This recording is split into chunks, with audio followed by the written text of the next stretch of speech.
He's looking to do a merger by another railroad, the one that where it had the little problem in East Palestine, right? And they want to buy that railroad, as you know, it's pretty public. But I sat with him and I talked. I said, so you know every city? Yes, sir. I go into every city and I have for 45 years. I said, where would you go next? He said, St. Louis is in big trouble. He said, but Chicago is a great city. You can save Chicago, sir. Don't let Chicago die. This is the guy telling me with great knowledge and trust. He said, don't let Chicago die, sir. It's dying. Don't let it die. I'm going to Chicago next. The UAE, Mr. President. What do you think they want when you do it? Well, I just want something to happen, whether it's federal, state, and most likely it's going to be state. The question is whether or not we overlap with a federal judge. So they're looking at that. But the state is very competent. The governor's doing a very good job. As you know, they have the death penalty. It's a tough death penalty, too, as you know. But they have the death penalty. So as to whether or not we judge, we will be working with them. We may or may not be able to judge. When it comes to the governor of Utah, what do you make of his overall message of nonviolence? Well, I agree with it. I agree 100%. But most of the violence is on the left. He said that social media is a cancer. What? Do you agree with that? He said The Utah governor said that social media is a cancer and more people should log off and take this time away. Well, it's not a cancer in all respects. In some respects, it's great. But there are segments, there are deep, dark holes that are cancerous, absolutely. Beyond cancer, they're death.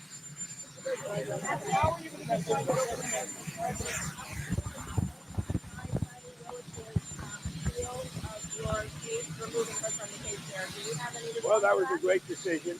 It was a rigged case to start off with. It's great. The court just ruled that she is a disaster. She's a disaster with a boyfriend. The boyfriend that she paid $1 billion for his expertise, but he never did it before. Now, she should be prosecuted. She was what she did to people, forget about me. What Fannie Willis did to innocent people, patriots that love our country, what she did to them by indicting them and destroying them, she should be put in jail. She's a criminal. Fannie Willis is a criminal.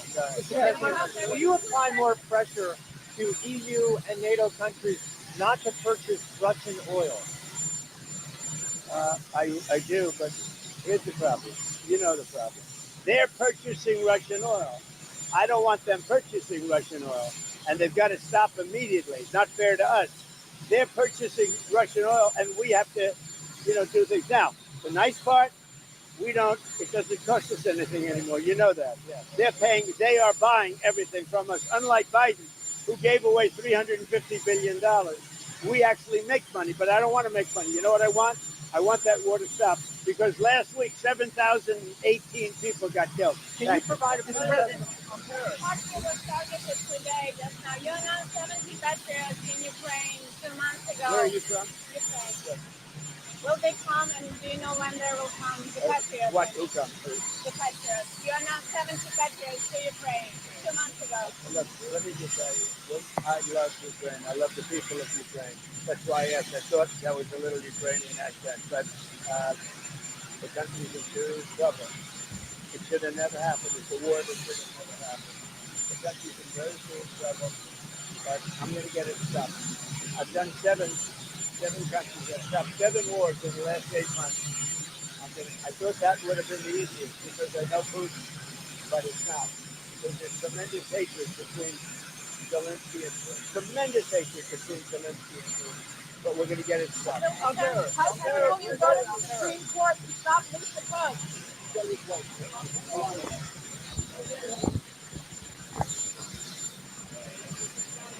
Well,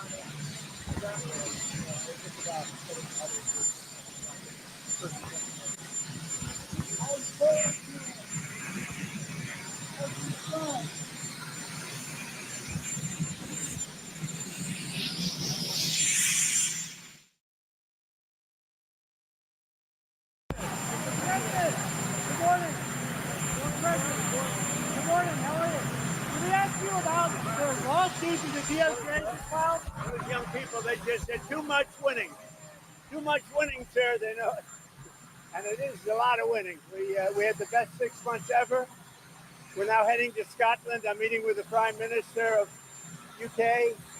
Some of you are going, I guess, and a lot of you aren't. Are you going? Huh? Well, you got to get moving. That's a good one. That's going to be a good one. So we have great numbers we just announced. I don't have to go over it because you've seen them, but we have great economic numbers. The deal with Japan is amazing. They've given us $550 billion, and we have totally open access into Japan. Those numbers are great. I mean, the kids actually just said very, very cute, actually. I walked up, they said, sir, there's too much winning. They picked up on a little routine, you know. Go ahead. Mr. Griffin, can I ask you about the DOJ lawsuit that you filed yesterday against New York City and Mayor Adams? In the lawsuit, they named the CBP officer that was off duty that was shot. Your thoughts on that? Yeah, that's DOJ going against New York, but we're going against a lot of other places too. We want to bring safety to our cities, but that's going to be a pretty routine filing with other cities too. As you know, we've started numerous lawsuits with other cities. We want to bring safety. We've got to get the criminals out, and we're doing it in record numbers.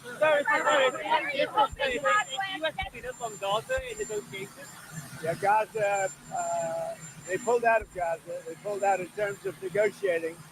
It was too bad. Hamas didn't really want to make a deal.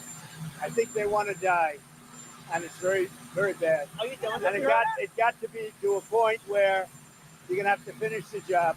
They really, they asked for things. Don't forget, we got a lot of hostages out. So now we're down to the final hostages, and they know what happens after you get the final hostages. And basically, because of that, they really didn't want to make a deal. I saw that. So they pulled out, and they're going to have to fight, and they're going to have to clean it up. You're going to have to get rid of them.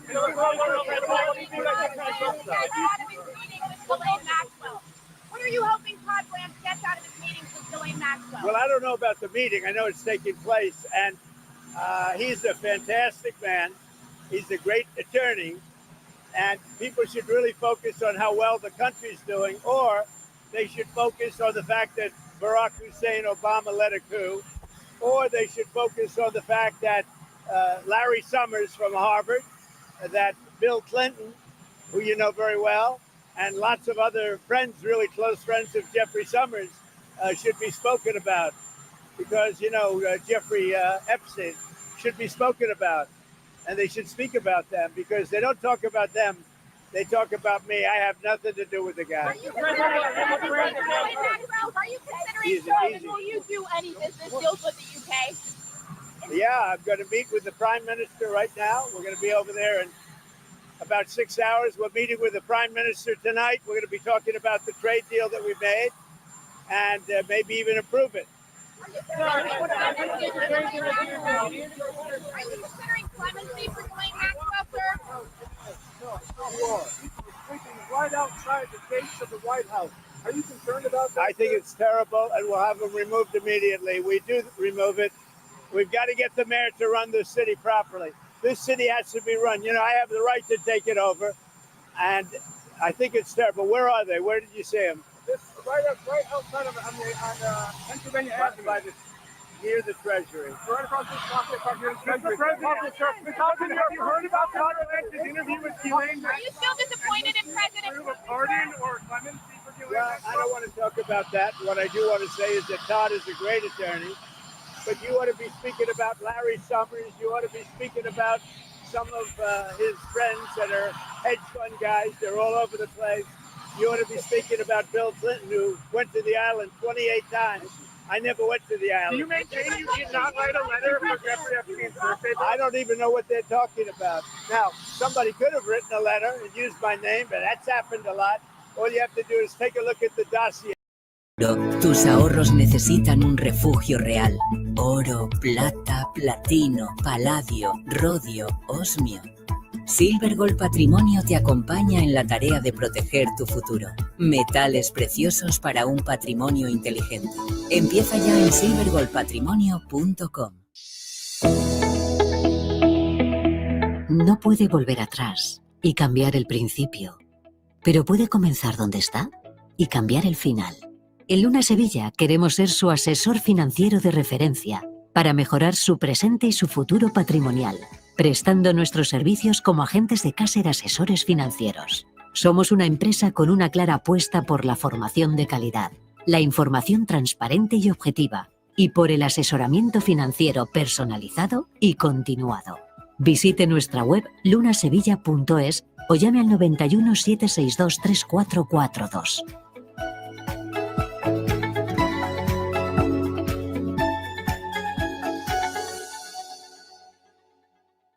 Todo propietario tiene miedo a alquilar sus inmuebles. Ya no es así. En SEAG te ofrecen su garantía de alquiler, con la que puedes alquilar tu vivienda y en caso de impago podrás seguir cobrando mes a mes de forma indefinida hasta recuperar el inmueble. No tendrás que preocuparte del proceso jurídico porque desde SEAG se ocupan de todo, incluso de los actos de vandalismo. Además te protegen contra el subarriendo y la ocupación. Cuentan con prestaciones, tanto para alquiler de larga estancia, temporal, habitaciones, locales, incluso con alquileres ya en curso. ¿Por qué vender tu vivienda si la puedes alquilar para siempre? Alquila tranquilo. SEAG responde. Recibes un mensaje alarmante de tu inquilino en el que te informa que no puede pagar el alquiler.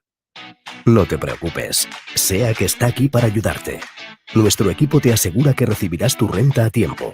Con SEAG, tu renta está protegida. Recibes el ingreso en tu cuenta como siempre. Disfruta de la tranquilidad sabiendo que SEAG maneja el imprevisto por ti. Alquila tranquilo. SEAG responde.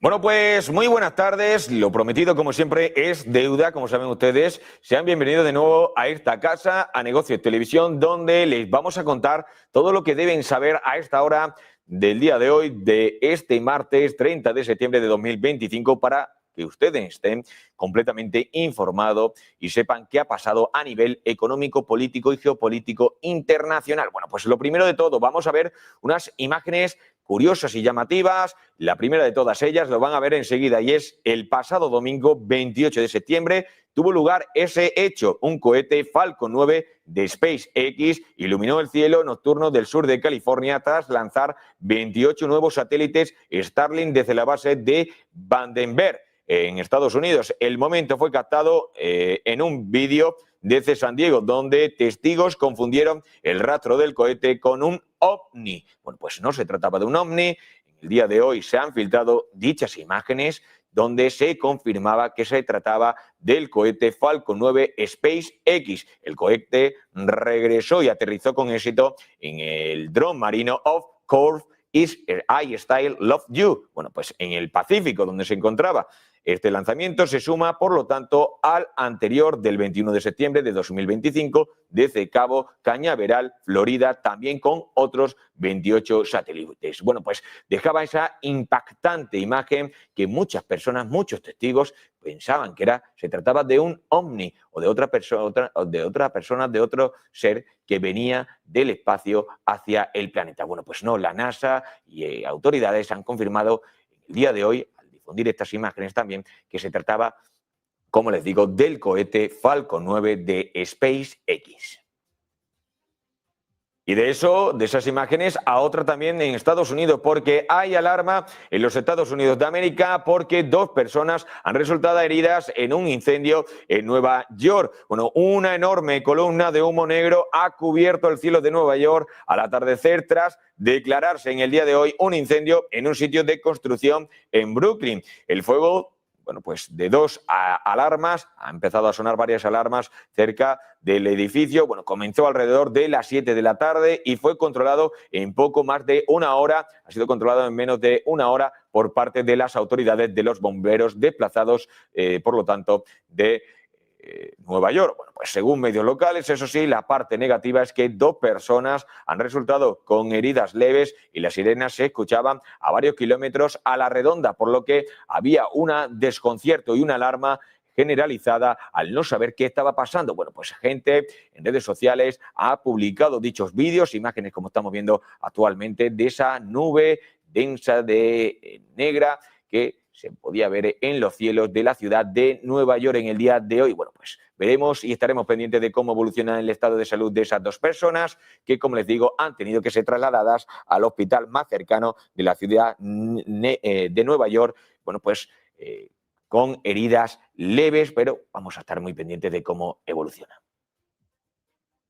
Aparte de eso, otra de las noticias que está marcando la atención informativa en el día de hoy es precisamente, y tenemos que contarle esta última hora relacionada con que la ONU, el día de ayer se conocía ese proyecto de paz que presentaba Donald Trump junto a su homólogo, el primer ministro Benjamin Netanyahu, en la Casa Blanca, en el despacho Oval, en una de las salas cercana, contigua al despacho Oval. Bueno, pues decirle que el director de Medicare de Estados Unidos, Chris Klum, ha anunciado este martes que los centros de servicios de Medicare y Medicaid están desarrollando un sitio web para conectar, eso sí, conectar, como les decía, bueno, pues conectar a pacientes con compañías farmacéuticas y obtener medicamentos con descuentos. Pfizer será la primera compañía que ofrecerá precios más bajos en sus medicamentos recetados. Este sitio web de los Estados Unidos permitirá a los pacientes buscar medicamentos recetados y conectarse con plataformas que los venden con descuento. Y es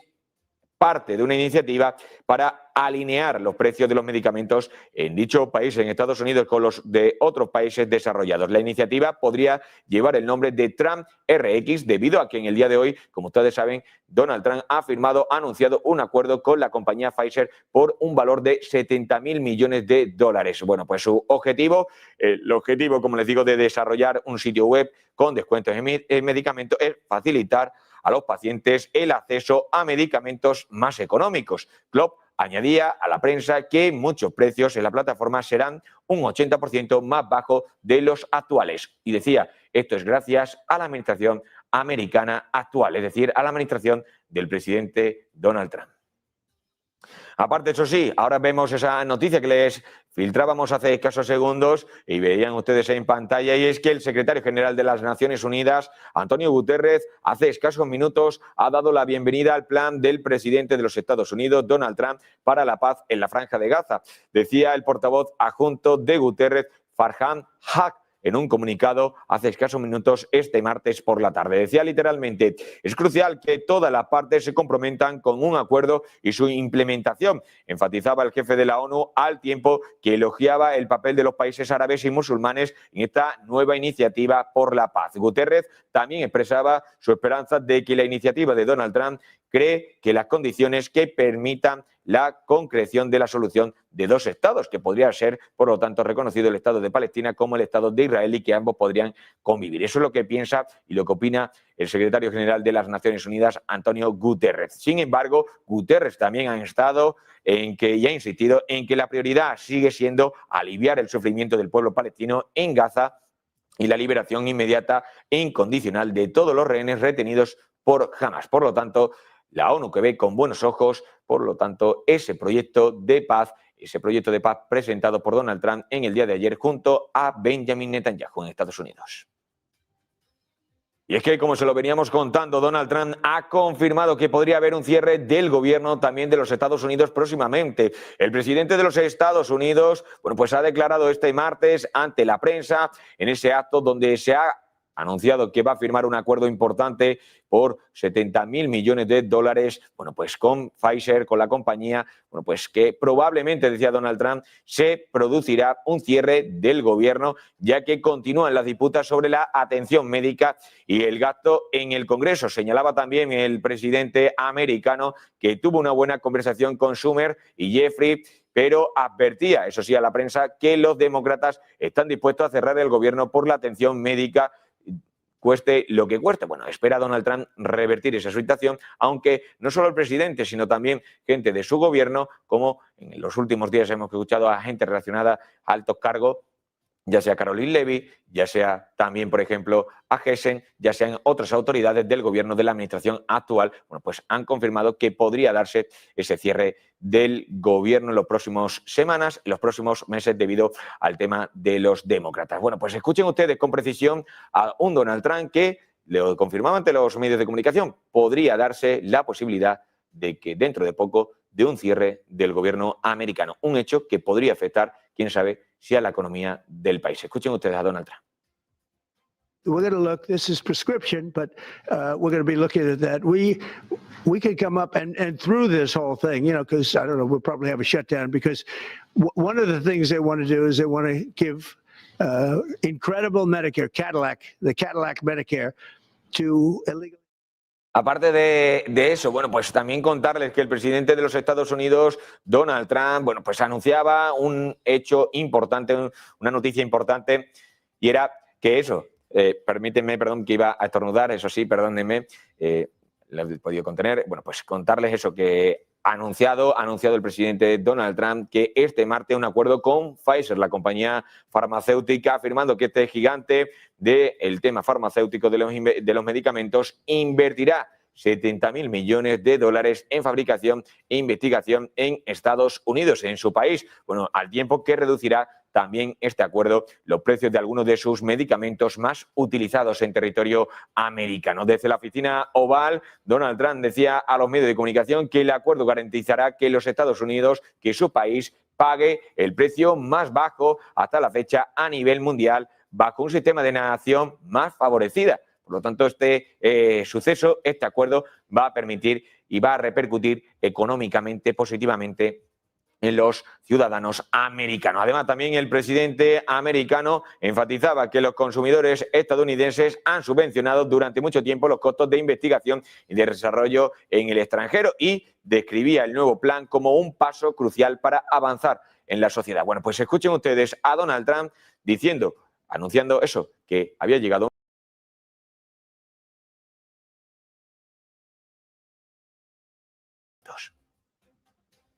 We're also announcing that moving forward, all new medications introduced by Pfizer to the American market will be sold at the reduced most favored nation cost. So we'll be paying essentially what other countries are paying, who have been much lower for many, many years. Furthermore, Pfizer will invest $70 billion to reshore domestic manufacturing facilities. In other words, they're going to bring a lot of their facilities to make their drugs and make what they make, their product. They're going to make it in the United States. I appreciate that $70 billion investment in fund research and development right here in America. We're working with other major pharmaceutical companies to secure similar agreements. Everyone understands that the status quo where Americans pay more for drugs, prescription drugs, and they pay more than foreign countries. Finalmente, también en dicho acto, Donald Trump decía que los descuentos oscilarán entre el 50% y el 100%, que además también algunos medicamentos estarán disponibles sin costo para los americanos y que las compras se realizarán a través de un sitio web del gobierno del que le hemos informado hace escasos minutos y que podría tener el nombre, como ustedes saben, por lo tanto, de Trump RX. Se está barajando la posibilidad de tener ese nombre. Bueno, pues aparte de eso, también contarles que decía Donald Trump que Pfizer es una de las compañías más grandes y prestigiosas del mundo, diciendo que era positivo este acuerdo al que habían alcanzado y minutos después del anuncio, las acciones de Pfizer, bueno, como ustedes saben y aquí le hemos contado en Negocios Televisión, bueno, pues subieron un 3,5% para venderse a $24,70, diciendo,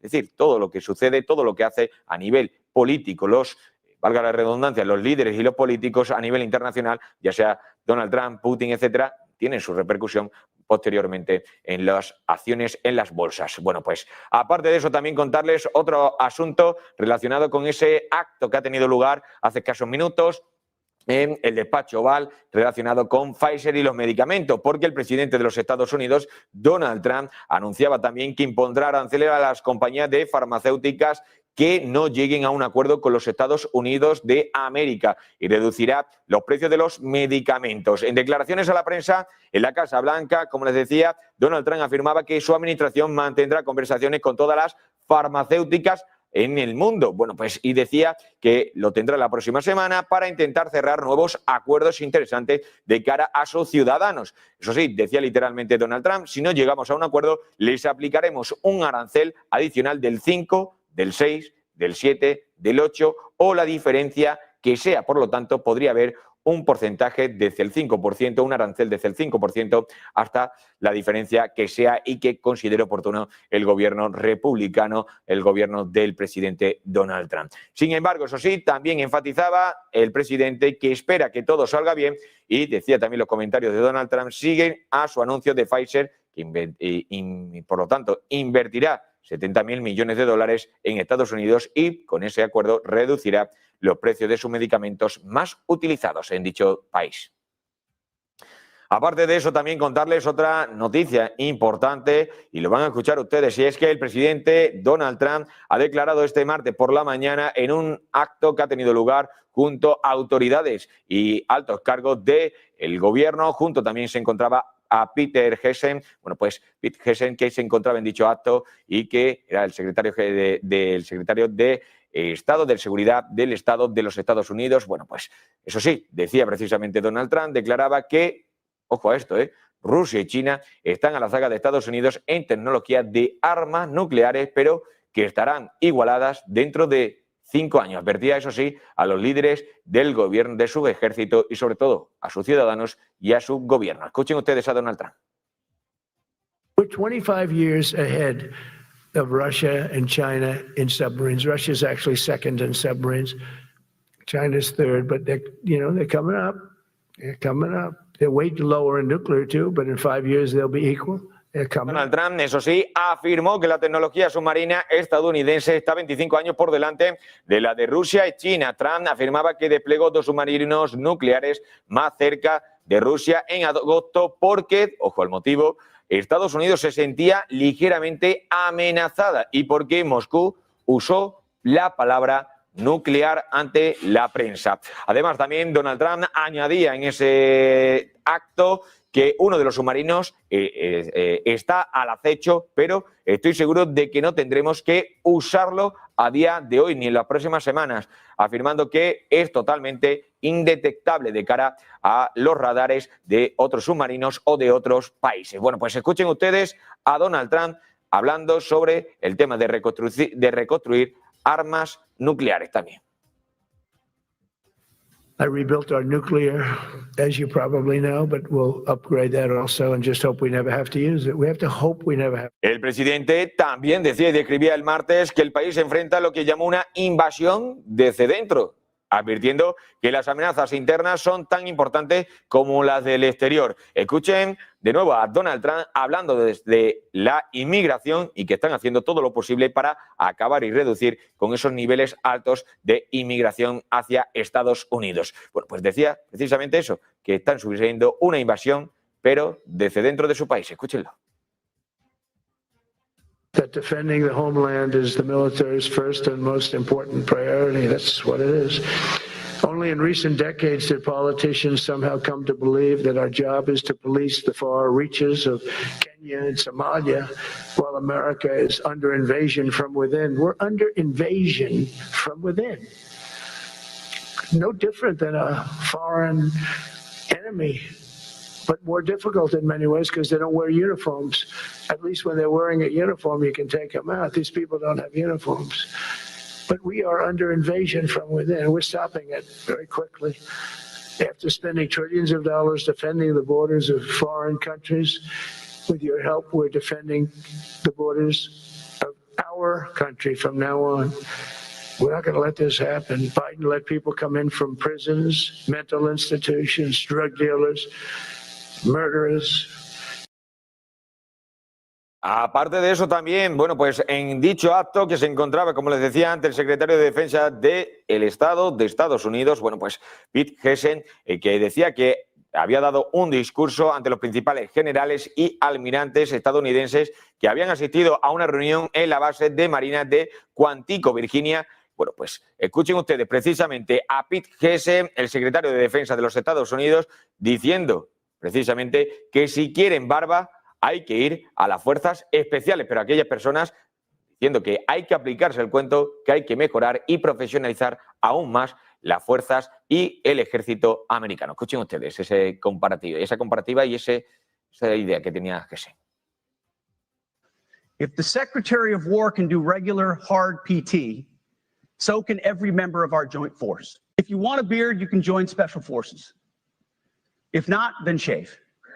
We don't have a military full of También el secretario de Guerra de los Estados Unidos, Pete Hegseth, afirmaba en dicho acto que pondrá fin a las iniciativas de inclusión y las medidas relacionadas con la identidad de género y el cambio climático dentro de las Fuerzas Armadas estadounidenses. Decía literalmente Pete Hegseth: no más meses de identidad, oficinas de day tipo llevando vestidos, no más adoración al cambio climático, no más división, distracción o delirios de género en el ejército americano. Como he dicho antes, decía, y lo diré de nuevo, se acabó toda esa mierda, decía literalmente Pete Hegseth ante la cúpula militar del país, reunida, como les decía, en la base del Cuerpo de Marines de Quantico, estado de Virginia, de los Estados Unidos. Bueno, pues escuchen ustedes precisamente ese momento, cuando Pete Hegseth decía que, que se acabó toda esa mierda, todas esas cosas se acabaron ya en el ejército americano. Escuchen ustedes esas palabras literales que decía.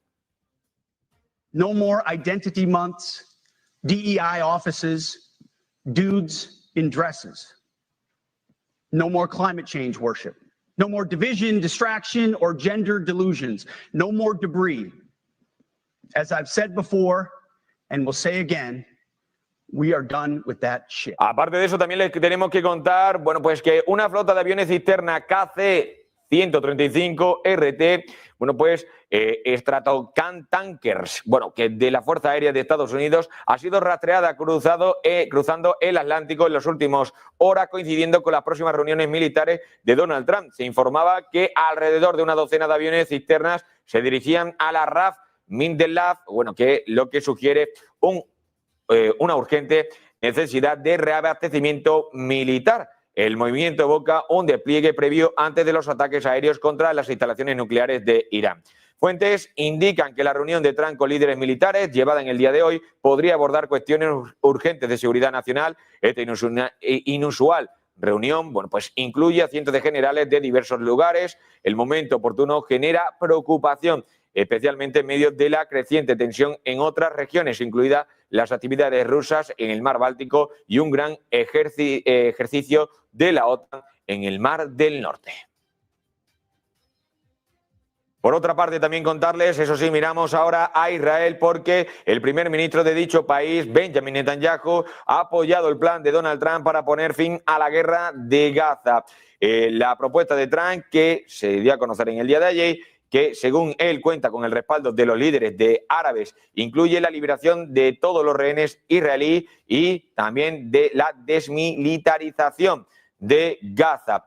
Eso sí, el presidente estadounidense también presidirá, según dijo ayer, una junta de paz transitoria. Jamás afirmó no haber sido consultado anteriormente. Eso sí, Netanyahu, el primer ministro de Israel, de visita en Washington, se disculpó con el primer ministro de Qatar por un ataque aéreo de Israel perpetrado este mes, el día 9 de septiembre. Pues escuchen ustedes en primera instancia a Benjamin Netanyahu hablando sobre el fin de la guerra en Gaza. I believe that today we're taking a critical step towards both ending the war in Gaza and setting the stage for dramatically advancing peace in the Middle East.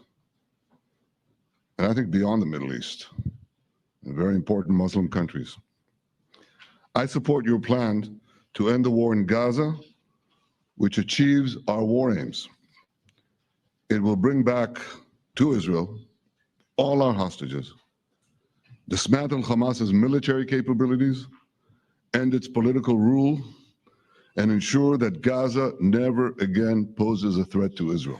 Además, hay que contarles que la Casa Blanca revelaba también el lunes pasado, el plan de 20 puntos del presidente estadounidense Donald Trump para poner fin a la guerra de Gaza, proponiendo un alto al fuego inmediato y un marco para el diálogo, mediado por Estados Unidos entre Israel, eso sí, y Palestina, para una coexistencia a largo plazo entre ambos países, entre ambos estados.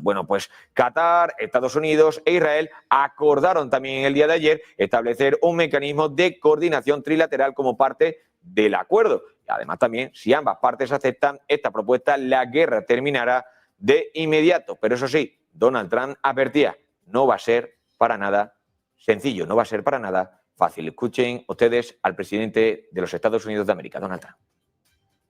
Everybody who wants to see an end to the violence and destruction should be united in calling for Hamas to accept the extremely fair proposal so that we can end the war and get us back our hostages right now and have everlasting peace. And I look forward to having relationships with everyone as the chairman of the board. I'll be involved and we'll have meetings with some very smart people that'll be working over there to make sure that we haven't just been wasting time with an agreement that doesn't get done. The task of building peace will not be easy. There are some of the hardest problems in the world to solve, and that's why it's been going on for so many centuries. But too many lives are at stake not to try, and this is more than a try. I mean, I think this is something that gets done when you have virtually every country, and these are powerful countries that have a lot of money, and the money can make things. Bueno, pues tenemos que contarles relacionado con ese proyecto de Donald Trump una última hora relacionada con ella, y es que, ojo, una de las partes involucradas también en las llamadas de ayer en esa reunión trilateral que tuvo por momento entre Donald Trump, entre Benjamin Netanyahu y el primer ministro de Qatar. Bueno, pues ahora, eso sí, el primer ministro qatarí, este último que hemos nombrado, a Mohammed bin al-Duram al-Thani, decía hace escasísimos minutos de este martes por la tarde, 30 de septiembre de 2025, que el plan del presidente estadounidense, Donald Trump, para asegurar la paz en Gaza requiere, decía literalmente, aclaración y discusión adicionales. Decía también, añadía en esa comparecencia, en ese comunicado, decía, el plan se encuentra en sus primeras etapas y necesita desarrollo todavía por delante. Buscaremos crear una vía que proteja los derechos palestinos, declaraba el primer ministro al medio Al Jazeera. Además, también añadía que el gobierno de la Gaza de posguerra es el tema que debería discutirse con los socios estadounidenses, pero que no tiene nada que ver con Israel. El funcionario qatarí también señalaba al medio Al Jazeera que representantes de su país y Egipto presentaron el plan a Hamas, subrayando que su prioridad es poner fin a la guerra, al conflicto en Oriente Medio. Decía literalmente, por lo tanto, el primer ministro qatarí a Al Jazeera, al medio Al Jazeera, jamás actuó con responsabilidad y prometió estudiar dicho plan, el plan presentado por los Estados Unidos de 20 puntos conjuntamente con Israel y su presidente, con su primer ministro, Benjamin Netanyahu. Por lo tanto, como les digo, Qatar que considera, que piensa que el plan de Trump para Gaza, para poner fin a la guerra de Gaza, necesita todavía algún tipo de aclaración.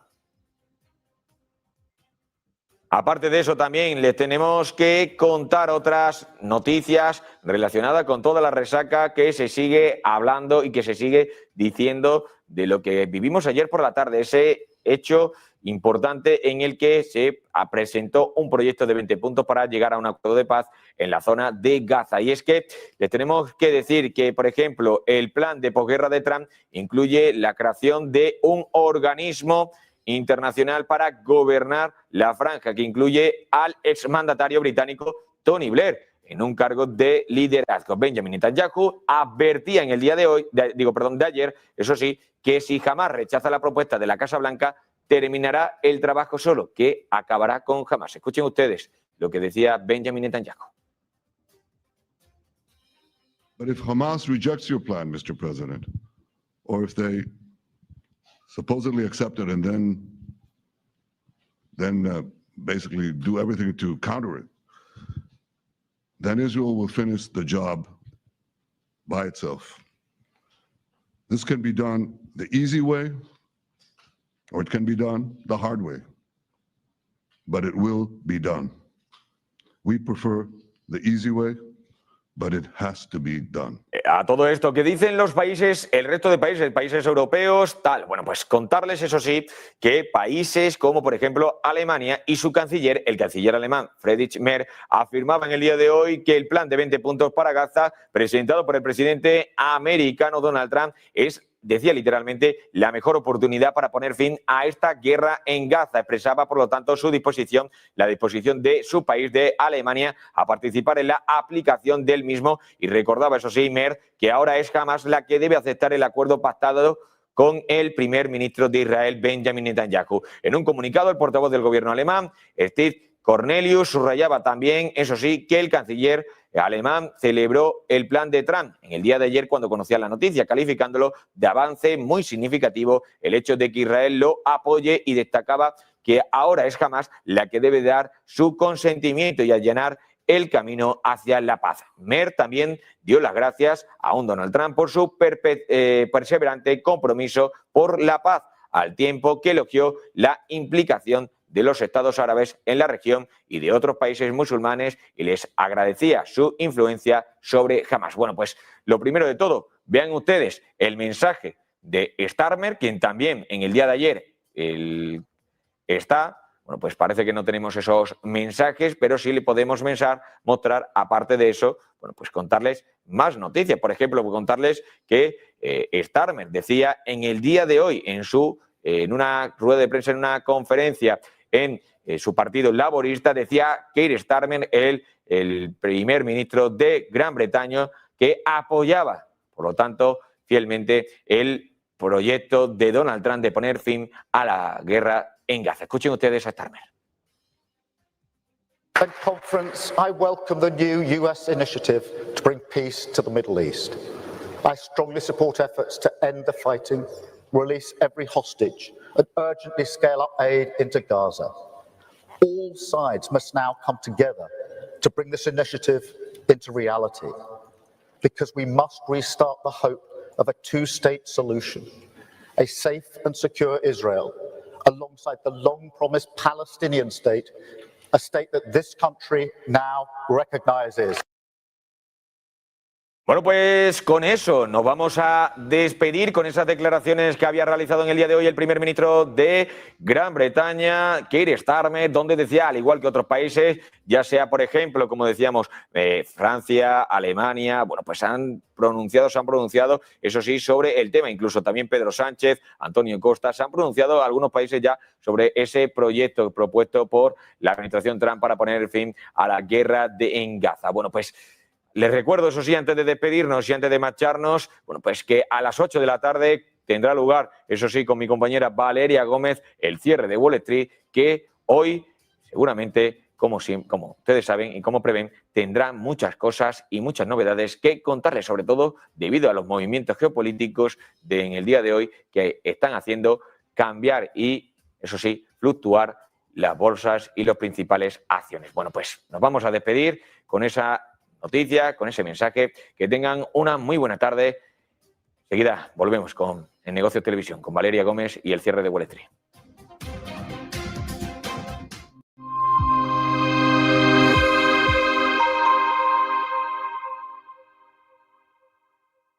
¿Qué cuento quieres hoy? ¿Te cuento uno de los míos? ¿El del farmacéutico? ¿O el de María, la abogada? El de Ana, la arquitecta. Vale. Eres una niña que soñaba con crear los edificios más impresionantes de la Tierra. Se pasaba el día dibujándolos. Sabía que algún día acabarían llegando a lo más alto de cada ciudad. Y que cualquier persona... Cada profesional tiene detrás una historia increíble. Creer en ella es lo que de verdad cuenta. Arquia Banca, el banco de los profesionales. Mudarte de ciudad es un gran cambio. Y alquilar tu casa puede parecer arriesgado. ¿Estará tu vivienda protegida?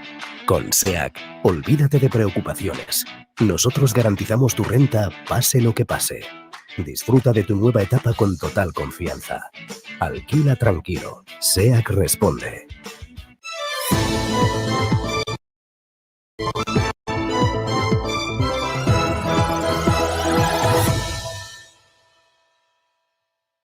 Muy buenas, interrumpimos esa pausa publicitaria para contarles una última hora importante en Negocios Televisión. Ojo a esta noticia, porque un terremoto de magnitud 6,0 ha sacudido la isla de Indonesia de Java a las aproximadamente 4:49 hora local.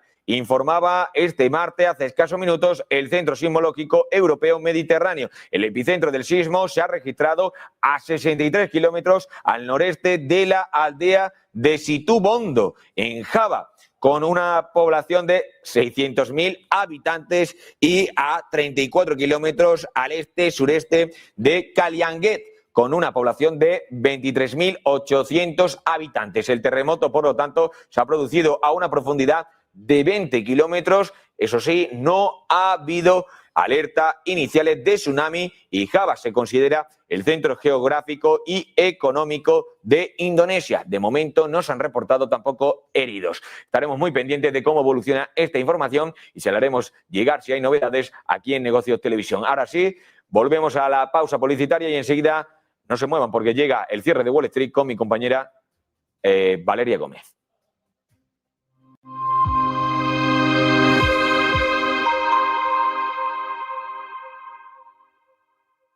¿Qué cuento quieres hoy? ¿Te cuento uno de los míos? ¿El del farmacéutico? ¿O el de María, la abogada? El de Ana, la arquitecta. Vale. Eres una niña que soñaba con crear los edificios más impresionantes de la Tierra. Se pasaba el día dibujándolos. Sabía que algún día acabarían llegando a lo más alto de cada ciudad. Y que cualquier persona... Cada profesional tiene detrás una historia increíble. Creer en ella es lo que de verdad cuenta. Arkia Banca, el banco de los profesionales. El futuro te está llamando. En menos de 15 minutos puedes estar operando con futuros sobre Nasdaq, SP, oro y mucho más con AvaTrade, un broker que habla tu idioma. Descubre las ventajas de AvaTrade y disfruta de hasta 100 operaciones sin comisiones. Registro rápido y sencillo, transacciones instantáneas, operaciones seguras. El futuro comienza ahora. AvaTrade. ¿Qué cuento quieres hoy? ¿Te cuento uno de los míos? ¿El del farmacéutico? ¿O el de María, la abogada? El de Ana, la arquitecta. Vale. Eres una niña que soñaba con crear los edificios más impresionantes de la Tierra. Se pasaba el día dibujándolos. Sabía que algún día acabarían llegando a lo más alto de cada ciudad. Y que cualquier persona... Cada profesional tiene detrás una historia increíble. Creer en ella es lo que de verdad cuenta. Arkia Banca, el banco de los profesionales. En el corazón de Madrid, descubre los Montes de Galicia, donde la tradición gallega se encuentra con la innovación culinaria.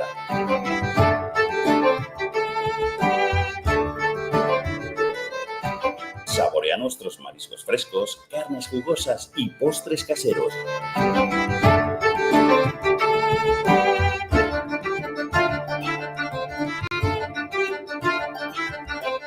Todo preparado con ingredientes de la más alta calidad. Disfruta de una experiencia gastronómica única en un ambiente acogedor y elegante. Los Montes de Galicia, donde cada comida es una celebración. ¡Te esperamos! ¿Qué cuento quieres hoy? ¿Te cuento uno de los míos? ¿El del farmacéutico? ¿O el de María, la abogada? El de Ana, la arquitecta. Vale. Eres una niña que soñaba con crear los edificios más impresionantes de la Tierra. Se pasaba el día dibujándolos. Sabía que algún día acabarían llegando a lo más alto de cada ciudad. Y que cualquier persona... Cada profesional tiene detrás una historia increíble. Creer en ella es lo que de verdad cuenta. Arkia Banca, el banco de los profesionales.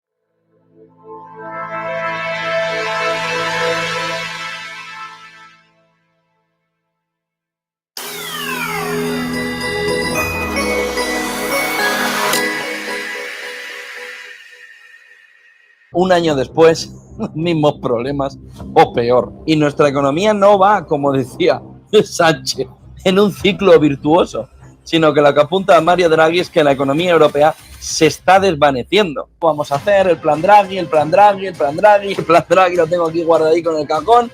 Europa corre el riesgo de quedarse atrás. ¿Atrás de quién? Si ya estamos atrás. Europa está peor que hace un año, evidente. Si no te mueves y te pasa el mundo por encima, te chafa, te aplasta, te ridiculiza, pues estás peor. La inversión necesaria ya es, saquen la calculadora, de 1,2 billones de euros anuales. ¡Venga! Dice la presidenta de la Comisión Europea, seguir como hasta ahora no funciona. Es brutal. Desde Washington se ve todo diferente. Pero si estás presidiendo tú. ¿Pero quién lo tiene que hacer? Este ya sí que es el club de la comedia. Dice, todos saben lo que hay que hacer y Europa ya no puede mantener el business as usual. fue para coger palomitas y empezar una a una, el otro diciéndole de todo, que esto no va, que esto es un desastre, que no hay manera de ponerlo, que esto no hace nada. Y ella soltando esto. Y se lo dice aquí en Albedel, que pasaba por allí. Oiga usted, el de la limpieza, oiga, seguid como hasta... ¿Pero dónde va? Pero no, ¿por qué no vais a vuestra casa y descansáis? Que estáis cansados de no pensar.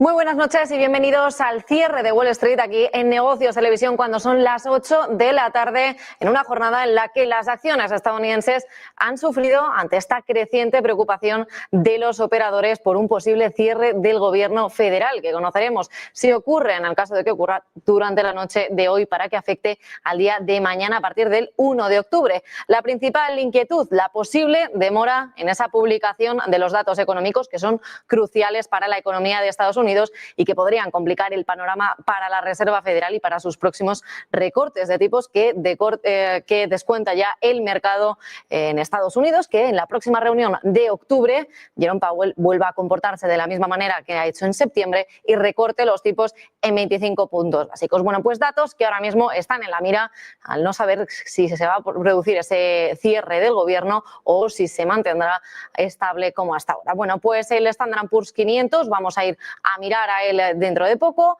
al Nasdaq 100 y al Dow Jones de Industriales porque, ojo, están mostrando movimientos erráticos y oscilando entre ligeras pérdidas y estabilidad durante la jornada de hoy. Mientras, eso sí, que el dólar descendía y los bonos del Tesoro subían por tercer trimestre consecutivo en la jornada de hoy. El principal foco también puesto en el petróleo porque prolongó su caída en medio de estas expectativas de la OPEP Plus que acelere su producción en los próximos meses. Pendientes del barril, cómo está cotizando durante la jornada de hoy, ahora lo veremos, aunque eso sí, el foco también en los datos de nóminas no agrícolas porque, atención, podrían retrasarse en el caso de que esta semana se publicaran otros indicadores como, por ejemplo, el informe JOLTS que mostró que las vacantes de empleo se mantuvieron casi estables en agosto y reflejan ya una moderada contratación y desaceleración de la demanda laboral.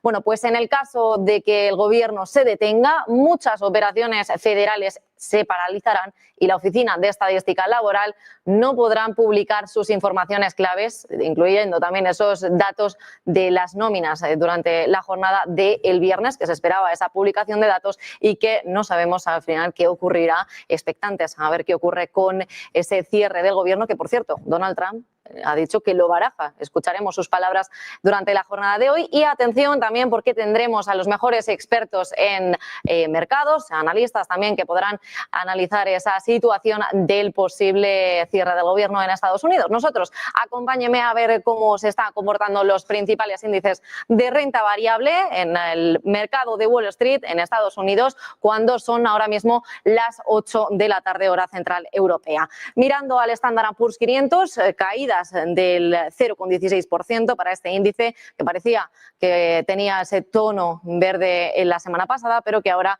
cambia directamente a negativo y bueno, pues puede ser que sea reflejado por esas incertidumbres de posible cierre de gobierno y también por esa tensión geopolítica la que vivimos ahora mismo con Oriente Medio en el foco y también con la crisis, con la guerra de Ucrania y de Rusia. Mirando al Nasdaq 100 de industriales, también un 0,26% a la baja, se cotiza ya esos 24.547 puntos. Y del mismo modo, para el Dow Jones de industriales, caídas del 0,28%, se coloca con esos 46.182 puntos. Bueno, pues como ven en el mercado de renta variable, los tres índices en negativo a esperas de ese posible cierre de gobierno. Vamos a mirar ahora al mercado de renta fija.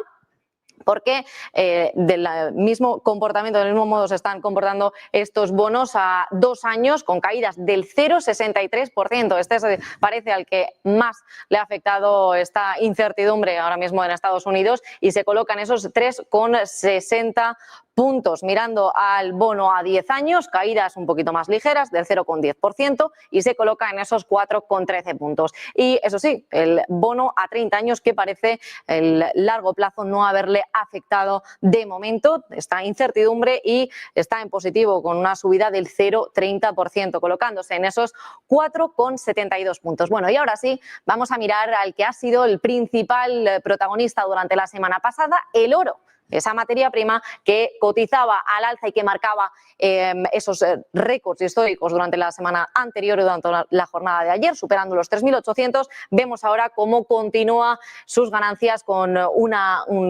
comportamiento alcista del 0,21% y se coloca ya en esos 3.840. Supera los 3.800 y como están descontando el mercado, que a finales de año logren esos $4.000 por onza. Bueno, pues vamos a mirar a la plata, a ver cómo se está comportando, porque se acuerdan ustedes que se estaba comportando de la misma manera que el oro durante la semana pasada y que alcanzaba esos máximos históricos, pues ahora parece que cambia de color al color rojo porque está cayendo en 1,21% ahora mismo en tiempo real, se coloca ya en esos $46,36. Bueno, pues vamos a mirar al barril del petróleo, también protagonista durante la jornada de hoy. Conocíamos también los datos de Total Energies, profundizaremos algo más durante la jornada de hoy en el cierre de Wall Street, pero miren ustedes cómo está ahora mismo el barril del Brent con caídas del 1,45%, colocándose en esos 66,12 puntos por barril. Y miren el West Texas, que también está en terreno negativo, un poquito más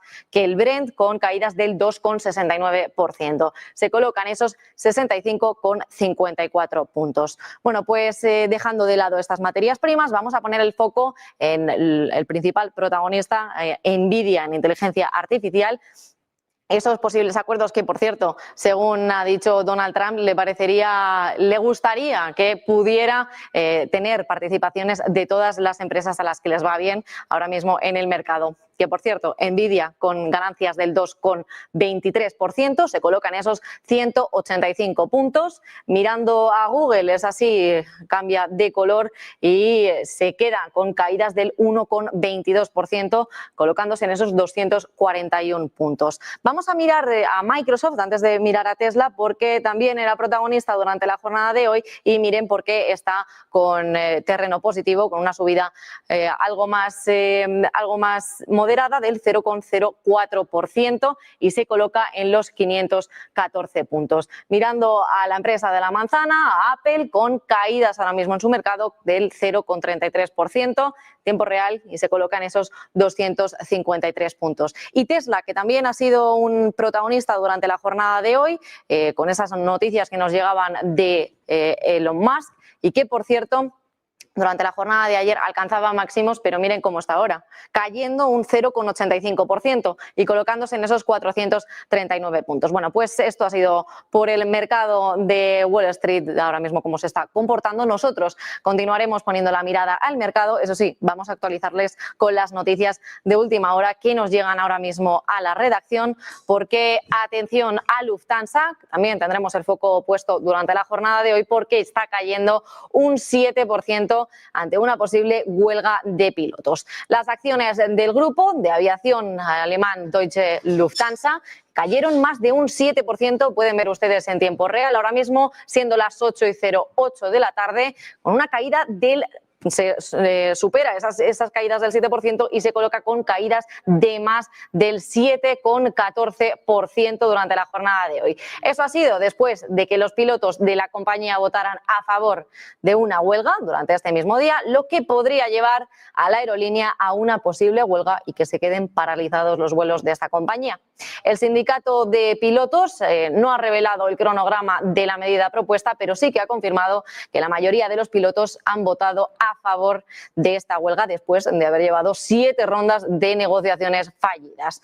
Bueno, pues el sindicato que ha intentado alcanzar un acuerdo más favorable sobre las pensiones, pero que según han informado los informes anteriores, también revelaron que Lufthansa está considerando recortar ya ese 20% de sus puestos de oficinas después de decepcionantes resultados financieros del año fiscal de 2024. Bueno, pues como decíamos, vamos a volver a ver cómo está cotizando las acciones de Lufthansa, porque tremendas caídas para la compañía durante la jornada de hoy. Miren ustedes, con caídas de más del 7-14%. Pues pendientes a esta compañía, pendientes a ver qué ocurre con ellos si vuelven a hacer esas huelgas y si se paralizan los vuelos de la compañía. Nosotros, mientras tanto, vamos a cambiar el foco, vamos a mirar a la bolsa de Tel Aviv, que cierra en un máximo histórico por el plan de Gaza. Vieron ustedes ayer esas conversaciones entre el presidente de Estados Unidos, Donald Trump, y el primer ministro israelí, con Benjamin Netanyahu, que querían poner ese alto al fuego inmediato. Pues atención, porque las acciones de la bolsa de valores de Tel Aviv han cerrado la sesión alcanzando nuevos máximos históricos en medio de toda esta euforia de los inversores por el plan del presidente de Estados Unidos, de Donald Trump, por detener esa guerra en Gaza. Al cierre de la jornada bursátil en Tel Aviv, el índice de referencia de la bolsa de Tel Aviv ha subido un 3,1% y el índice de la primera línea de TAT 35 subió un 2,8%. Bueno, pues esas acciones de mayor capitalización que no forman parte del índice del TAT 35, pero que sí que son replicadas por el índice TAT 90.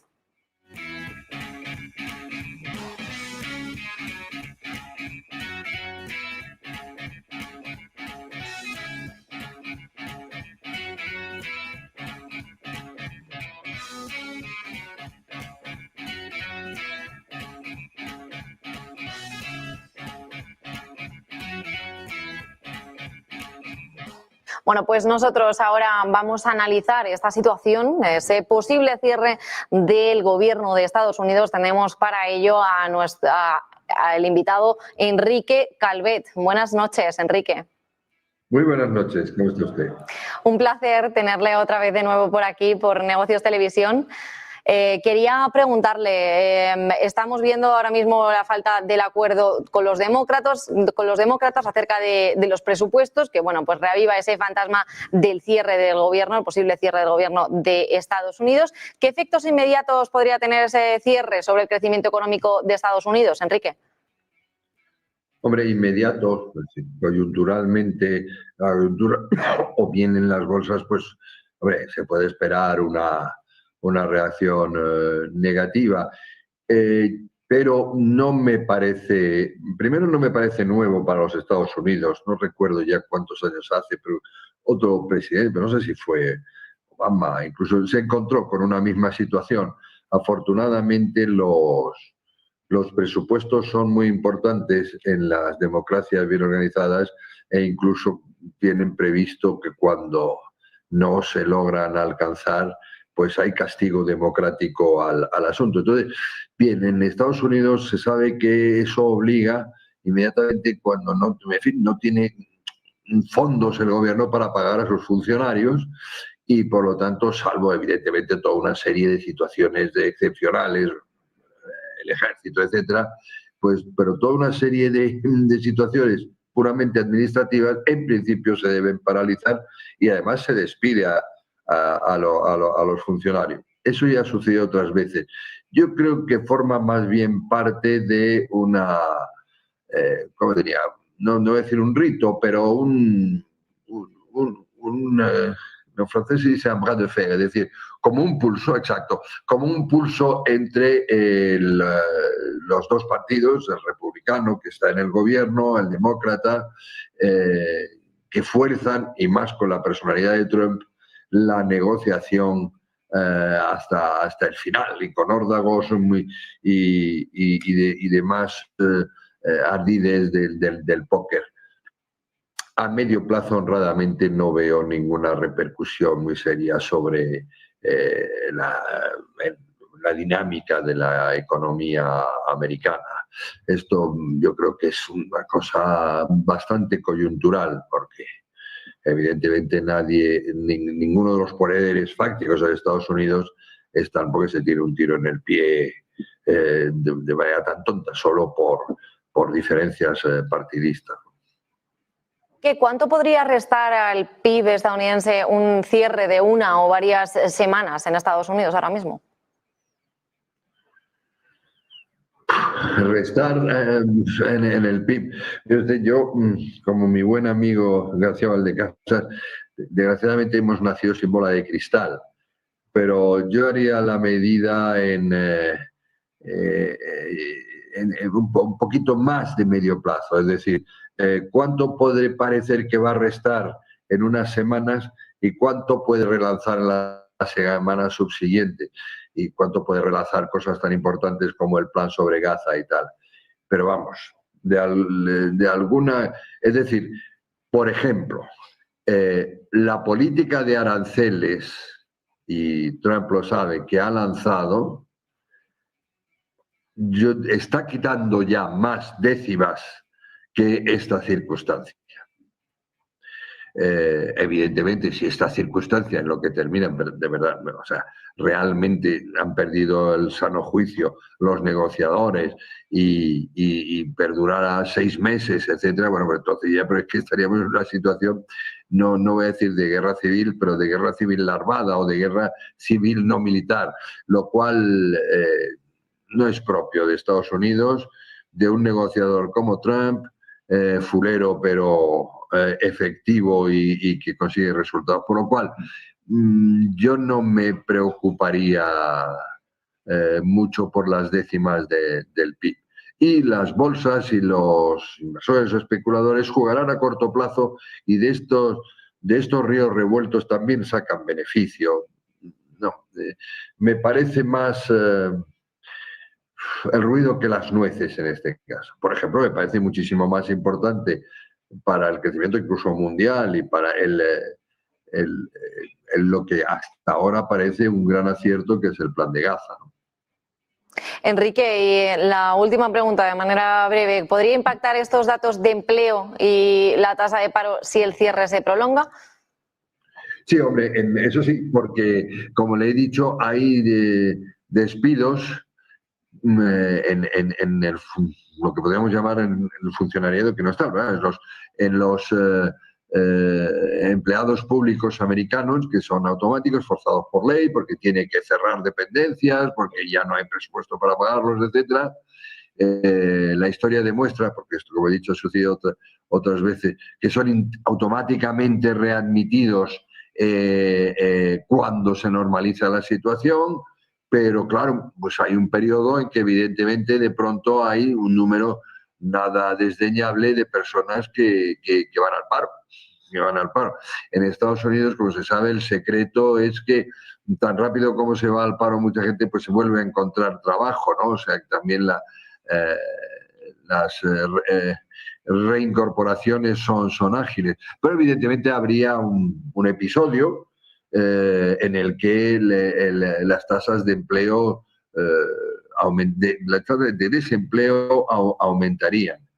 Y desde luego eso sí que es peor, sobre todo en cuanto a perspectivas, sobre todo en cuanto a efecto psicológico, como decía Michel Rocard, si en Estados Unidos tuvieran sistemáticamente la tasa de paro de Francia, que está en el 8% en aquel momento, no digo España, aquello sería una guerra civil de nuevo. En efecto, con eso no se van a poder permitir mucho lujo, pero yo supongo que habrá, si se llega, ¿no?, a tener que cerrar el departamento, etcétera, habrá será corto, y si no, pues evidentemente pues los avezados y los políticos americanos encontrarán, aunque sea pues bálsamos coyunturales, salidas del desempleo, pues allí es todo muy flexible, muy ágil, pues aunque solo sea coyuntural, reutilización, porque claro, son personas que tienen un know-how y un conocimiento de la administración que es indispensable. Entonces, pues hay muchas maneras de jugar, no con la cifra ya, sino con la recolocación, y convertir un asalariado en un asesor y cosas de estas. Ahora, evidentemente, eso sí crea alarma y durante un tiempo, si se produce ese cierre de los departamentos, evidentemente sí que habrá un aumento del desempleo. Pues bueno, nos quedamos pendientes a ver esa decisión si se toma a lo largo de esta noche, que podría afectar a partir de mañana ya 1 de octubre. Enrique Calvet, ex eurodiputado, muchísimas gracias por estar hoy de nuevo con nosotros en Negocios Televisión. Que tengas buena noche. Un placer. Hasta la próxima. Muy buenas noches. Bueno, pues eso, por parte del posible cierre del gobierno de Estados Unidos, nosotros vamos a poner la mirada a los mercados y al comportamiento económico actual en base a todas estas tensiones que estamos viviendo, tanto con la guerra de Ucrania y de Rusia de fondo, como con la guerra de Oriente Medio. Bueno, pues nosotros tenemos entre nosotros a Tom Ross, director de High Yield de Janus Henderson. Good evening, Tom. Hi. Good to be here. So nice to see you here around Negocios Televisión. I would like to put our look to the global economy as we are heading into the final months of the year. How would you describe the current state of the global economy right now? We view growth as staying low, but still positive. So growth is not shooting the lights out, but at 10, we would say within Europe, we're expecting growth to sort of stay around that sort of 1% just above, which is exactly what Europe is used to. Most companies within Europe can deal with. Obviously in the US, we have a slight slowdown, but in fact, even at one point, maybe 6 months ago, we might have feared maybe growth in the US getting down to 1%. At the moment now, we're probably thinking, even at the lows, it might trough around the sort of high 1%. So maybe up closer to 2%, which again for the US is sort of quite normal. And then the real analysis at the moment is how much is the AI productivity feeding through there? And also then how do the employment numbers feed through? But within the US, we still remain relatively positive because yes, whilst the new job openings remains relatively, or new jobs being created remains, coming down and relatively low, with the migration effect of the new US administration, that actually means that we probably need to only create around 70,000 jobs a month within the US in order to create a sort of an atmosphere where unemployment doesn't rise significantly. So we remain relatively sort of sanguine about the growth outlook, and it should be relatively positive for risk assets. Right. And talking about AI, do you think is it a momentary fever, or this is going to continue affecting the markets nowadays? Well, it's certainly already affected the markets already. We still continue to find opportunities within AI.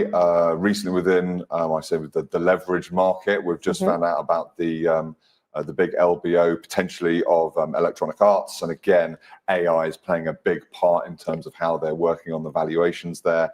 So again, It continues to impact through. But I believe we all in our lives are now understanding how much more AI can do. And as everyone gets a little bit more to grips with it, I think we can now see where some of that productivity gain is coming through. And obviously its impact through onto energy, data centers and other areas like that. Obviously communications and cable and fiber.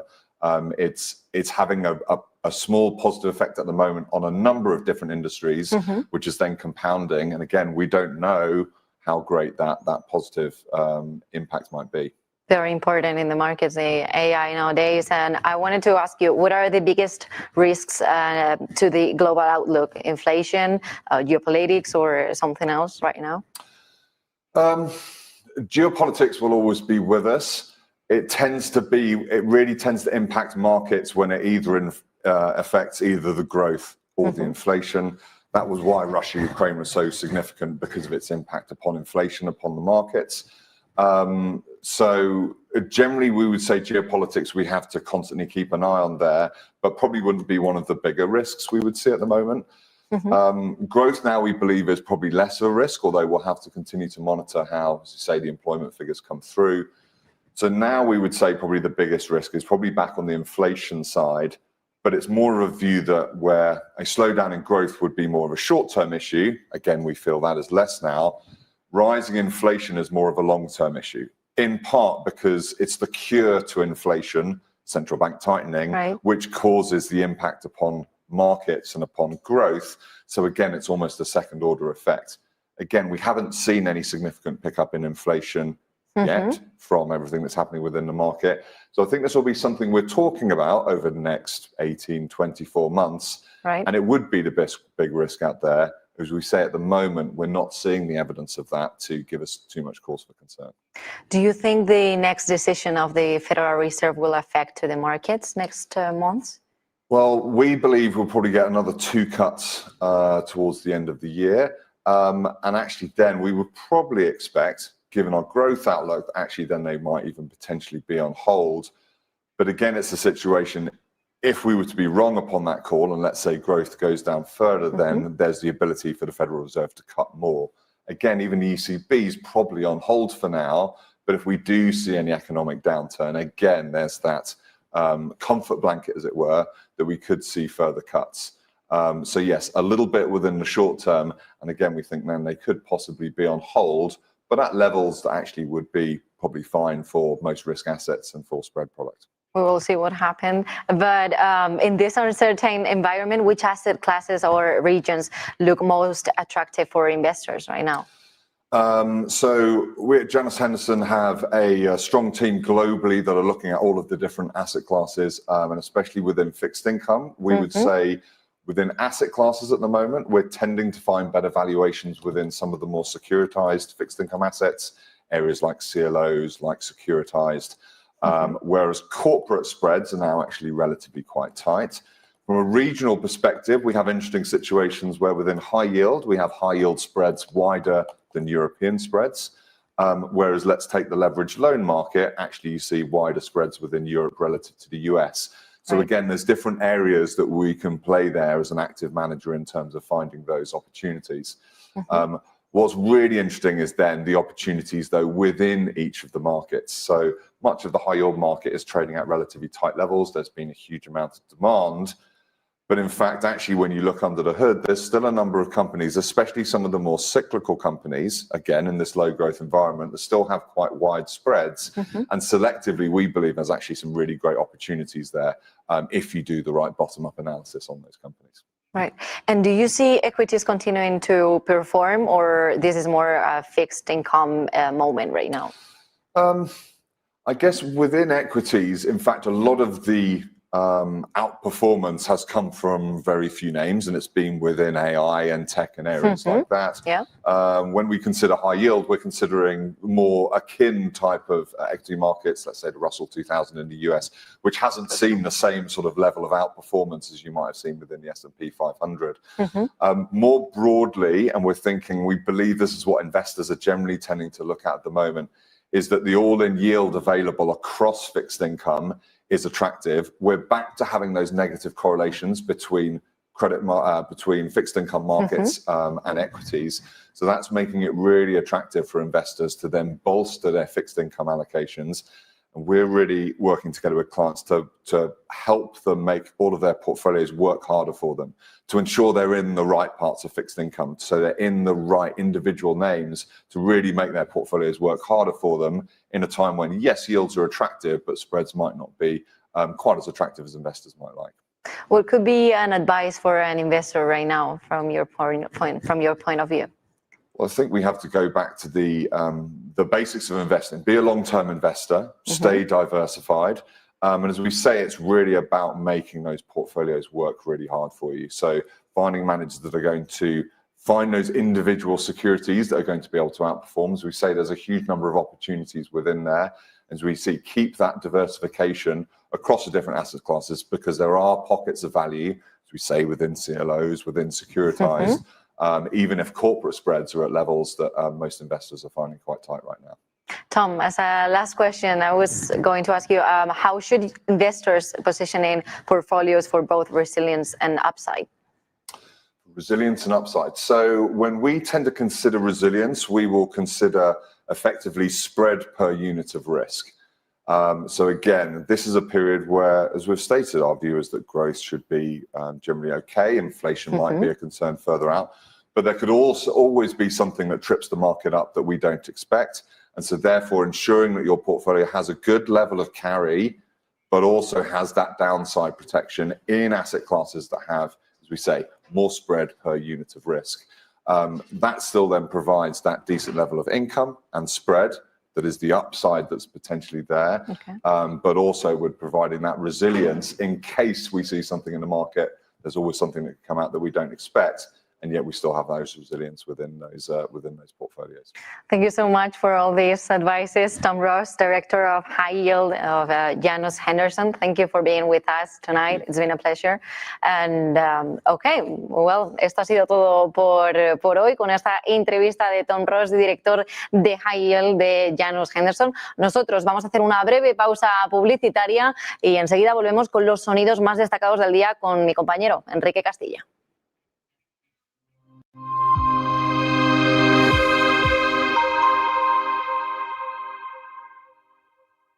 ¿Sabes que con el planazo Iberdrola te hacen descuento en la luz y te dan un concierto gratis cada año? Puedes ahorrar y disfrutar. ¡El concierto que tú quieras! ¡El que yo quiera! Con el planazo de Iberdrola tienes hasta un 20% de descuento en la luz y un concierto gratis cada año. El primer plan pensado para jóvenes. ¿Te vienes? Iberdrola. Recibes un mensaje alarmante de tu inquilino en el que te informa que no puede pagar el alquiler. No te preocupes, SEAC está aquí para ayudarte. Nuestro equipo te asegura que recibirás tu renta a tiempo. Con SEAC, tu renta está protegida. Recibes el ingreso en tu cuenta como siempre. Disfruta de la tranquilidad sabiendo que SEAC maneja el imprevisto por ti. Alquila tranquilo. SEAC responde.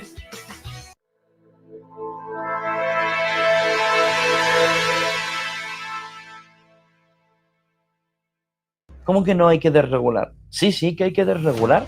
Donde una regulación excesiva esté frenando el crecimiento, esté frenando el progreso, esté frenando la innovación, no es simplificar, es desregular. ¿Por qué? Porque si no nos van a comer en Europa.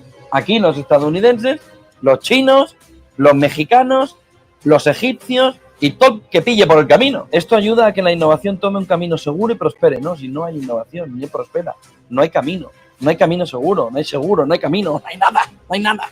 Ya verán el lío que van a montar.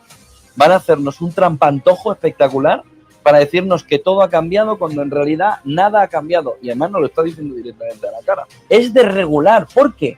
Porque os habéis pasado regulando. Es que lo dice Draghi. No dice simplificar en lugar de desregular. No, dice o hacéis resultados en meses y no en años, o esto se está poniendo cada vez más feo. Estamos peor que hace un año cuando llegó el plan. No simplifiques, desregula, desregula.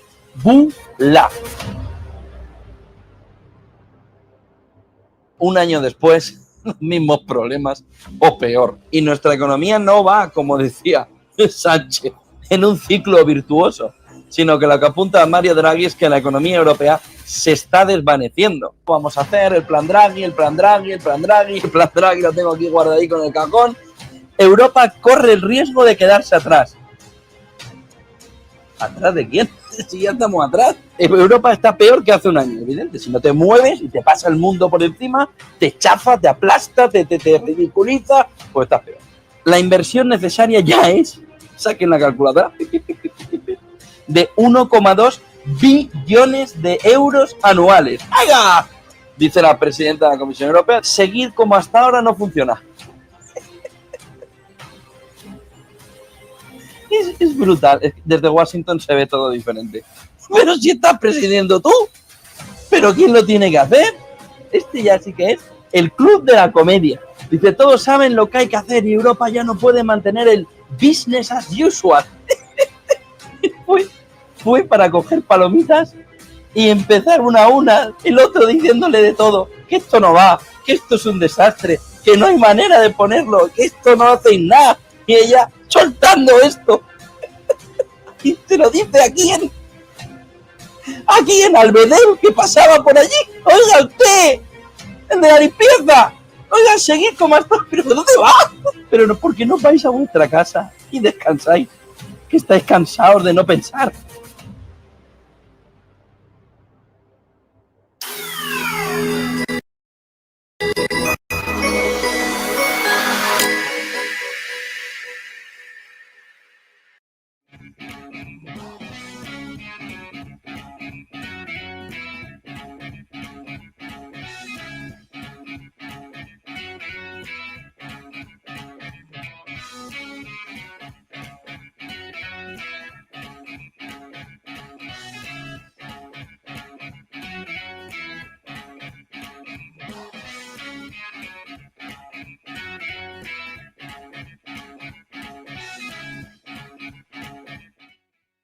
Pues volvemos aquí en el cierre de Wall Street de Negocios Televisión. Tenemos nosotros a mi compañero Enrique Castilla para darles los sonidos más destacados del día. Buenas tardes, Enrique. Muy buenas tardes, Valeria. Pues sí, vamos a ver ya los sonidos del día, no nos demoramos porque hay muchos y mucha tela que cortar todavía. Bueno, pues lo primero de todo, vamos a escuchar al presidente Donald Trump hablando sobre la posibilidad de los rehenes y también sobre, eso sí, 72 horas, quedaban 72 horas, le decía a Hamas para tomar una decisión y sobre todo de entregar a los rehenes. Escuchen ustedes.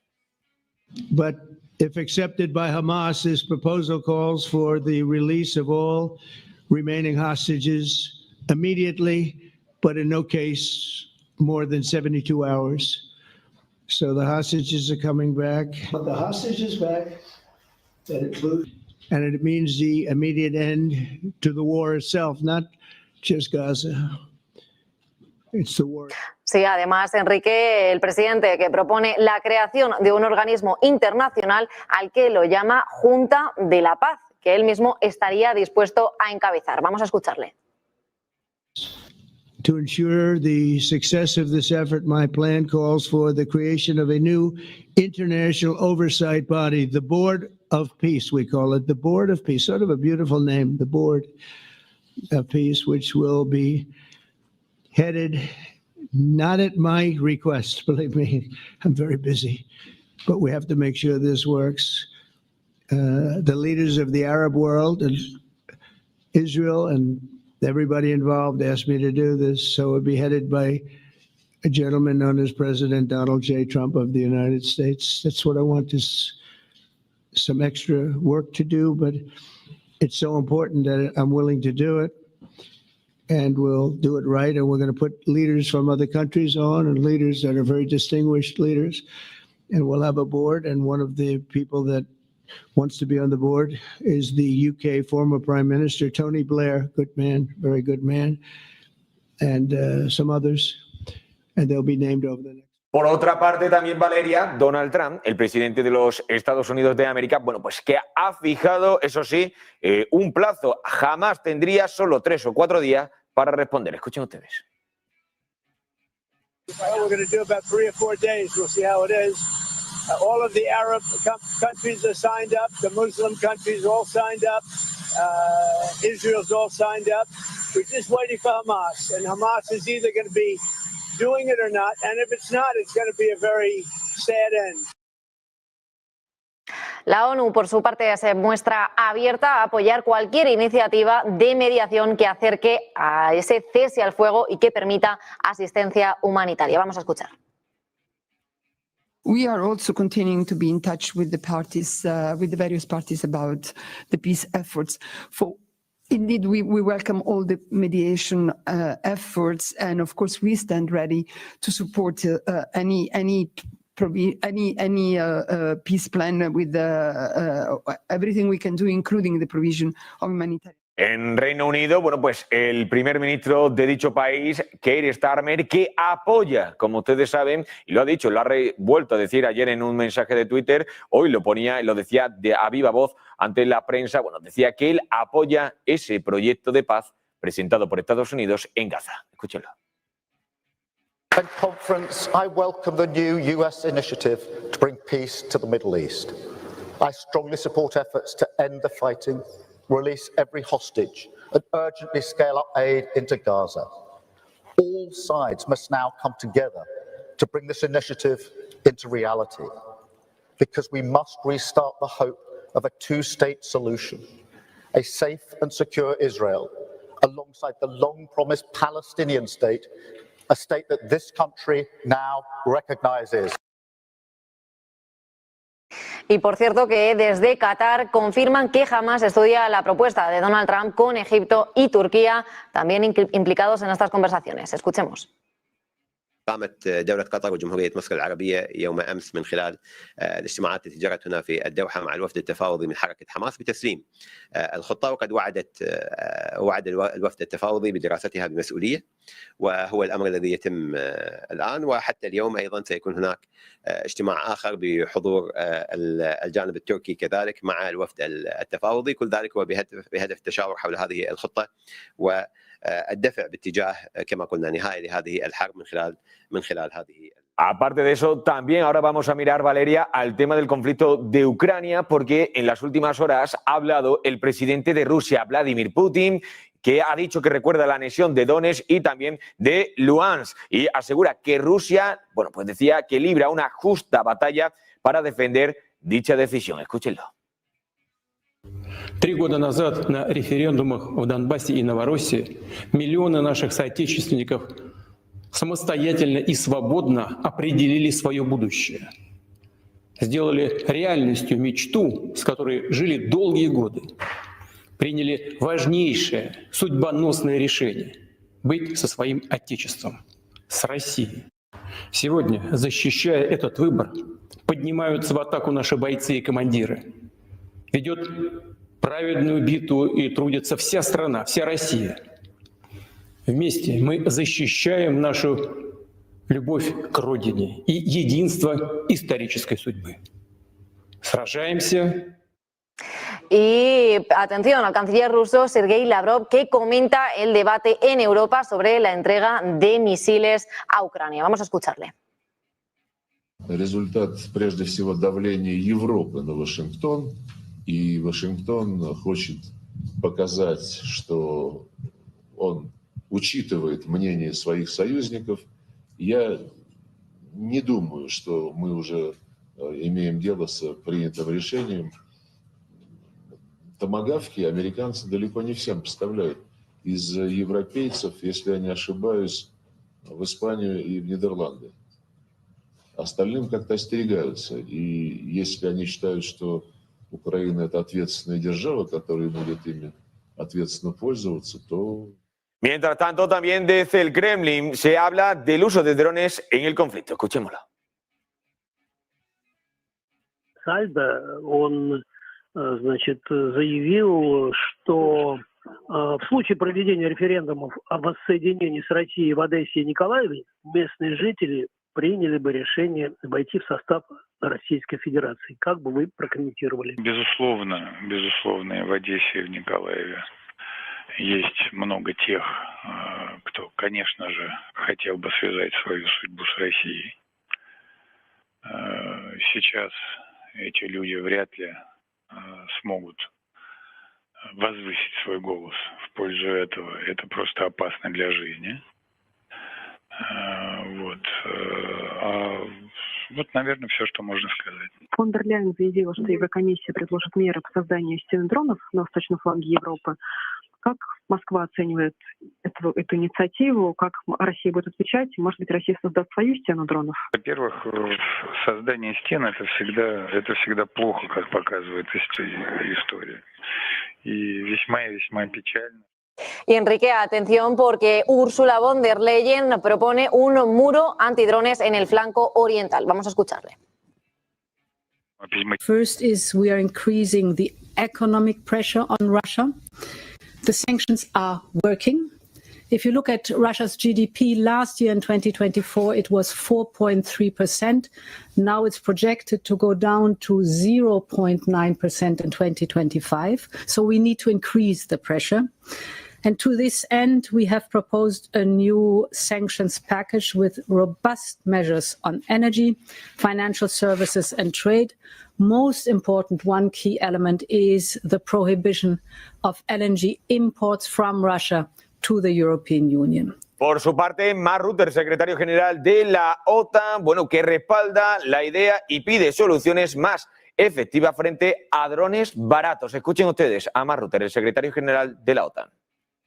Also, when it comes to the drone wall initiative, I think that was an excellent idea, and there was a first meeting last Friday, and NATO was participating. Also, bringing together the eastern flank states in NATO working on this big issue.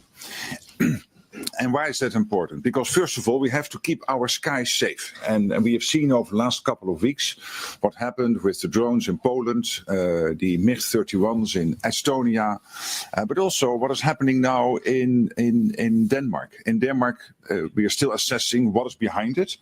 But when it comes to Poland and Estonia, it's clear that it is the Russians. Still, we are assessing whether it is intentional or not. But even if it is not intentional, it is reckless and it is unacceptable. So we need to protect our skies. high. So the drone wall initiative is timely and necessary because in the end, we cannot spend millions of euros or dollars on missiles to take out the drones, which are only costing a Y poniendo la mirada ya en Washington, que por cierto hoy ha sido el tema protagonista, ese posible cierre del gobierno, bueno, pues J.D. Vance que alertaba sobre ese posible cierre y dijo que, estas son las palabras que dijo, si no hay un acuerdo con los demócratas. Vamos a escucharle.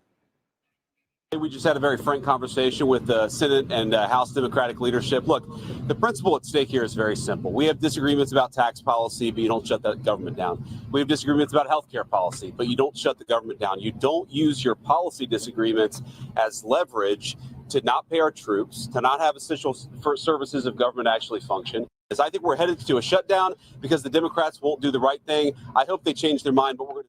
Por otra parte, también Valeria, mientras en el terreno militar, Pete Hegseth, bueno, pues el secretario de Defensa de los Estados Unidos de América, que ha lanzado un mensaje muy duro contra, eso sí, lo que llama delirios de género y adoración al cambio climático dentro del ejército americano. Escúchenlo.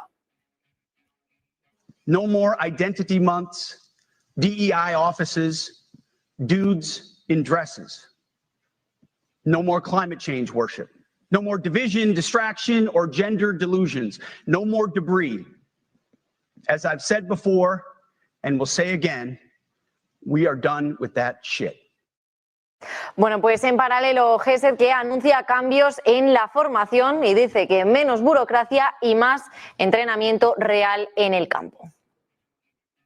That is why today, at my direction, we are drastically reducing the ridiculous amount of mandatory training that individuals and units must execute. We've already ended the most egregious. Now we're giving you back real time. Less PowerPoint briefings and fewer online courses, more time in the motor pool, and more time on the range.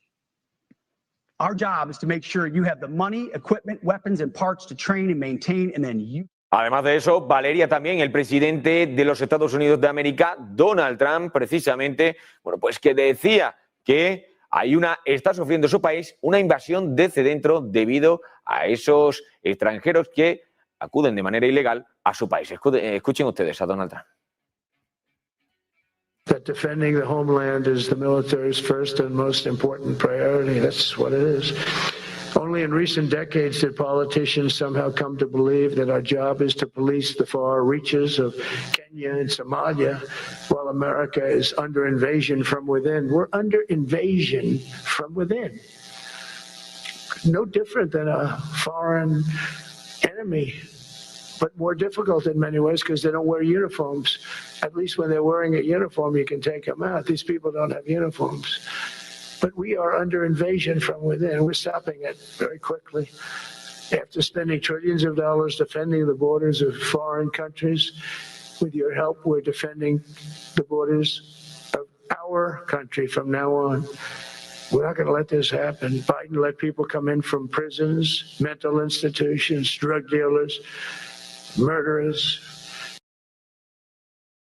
Bueno, pues Enrique, si te parece, ponemos ahora el foco en América Latina, porque desde Colombia el presidente Gustavo Petro acusa a Donald Trump de complicidad en genocidio y asegura que debería ir a prisión. Vamos a escucharle.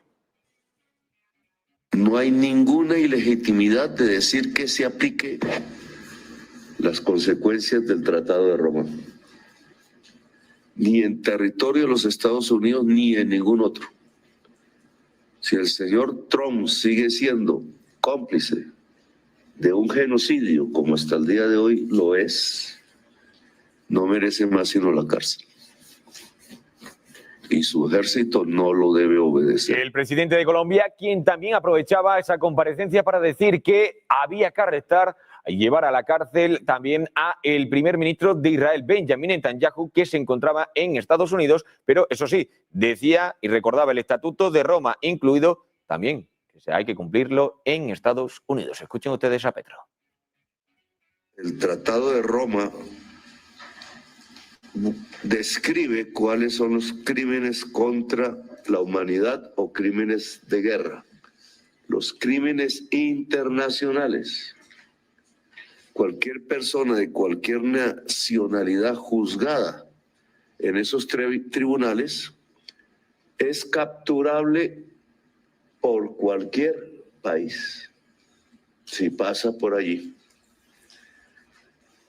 Luego, Netanyahu es capturable en los Estados Unidos. Enrique, y en Venezuela, que Nicolás Maduro activa ya las consultas para imponer un estado de excepción y si el país fuera atacado militarmente por parte de Estados Unidos. Vamos a escuchar a Maduro. Ya hoy arrancó el proceso de consulta del decreto constitucional de estado de excepción para decretar un estado de conmoción exterior de acuerdo a la Constitución y proteger a nuestro pueblo, proteger nuestra paz, nuestra estabilidad, los alcances en todas las direcciones del decreto de estado de conmoción exterior si Venezuela fuera agredida por el imperio estadounidense. Agredida militarmente, porque todo el mundo sabe, hemos sido agredidos económicamente y hemos salido para adelante. Hemos sido agredidos psicológica y políticamente y hemos salido adelante. Hemos sido agredidos diplomáticamente y lo que vamos. Y aparte de eso, vamos a mirar ahora el tema económico, al aspecto económico, porque el primer ministro de Gran Bretaña, Keir Starmer, ha dicho en el día de hoy que critica con excesiva confianza en la globalización. Hay una crítica a la globalización y aparte de eso también advierte de que el Reino Unido está en una encrucijada. Su país se encuentra en una encrucijada entre varios aspectos. Escuchen ustedes a Keir Starmer. We place too much faith in globalization, the establishment across so many institutions, in hock to its lazy assumptions that immigration is all we need to give us the workers. Infrastructure will always be there because we built it decades ago. The world always on hand to give us the goods. It doesn't matter if our industry leaves. It doesn't matter if we don't train our young people. It doesn't matter if wealth creation is hoarded by just a few communities. Enrique, y en Estados Unidos que Donald Trump anuncia un acuerdo histórico con Pfizer, lo hemos visto en hace escasos momentos, que Pfizer va a hacer una inversión de 70.000 millones de dólares para reducir esos precios en los medicamentos. Vamos a escuchar ese anuncio. We're also announcing that moving forward, all new medications introduced by Pfizer to the American market will be sold at the reduced most favored nation cost. So we'll be paying essentially what other countries are paying. Much lower, much lower for many, many years. Furthermore, Pfizer will invest $70 billion to reshore domestic manufacturing facilities. In other words, they're going to bring a lot of their facilities to make their drugs and make what they make, their product. They're going to make it in the United States. I appreciate that $70 billion investment and fund research and development right here in America. We're working with other major pharmaceutical companies to secure similar agreements. Everyone understands that the status quo where Americans pay more for drugs, prescription drugs, and they pay more than foreign countries. Dicho acto también ha dejado, bueno, pues para la posteridad, eso sí, un momento muy llamativo. Van a verlo ustedes cuando Kennedy, bueno, pues estornudaba y Donald Trump bromeaba con él primero diciéndole salud y aparte de eso diciéndole espero que no me hayas pegado el COVID. Escuchen y vean el momento.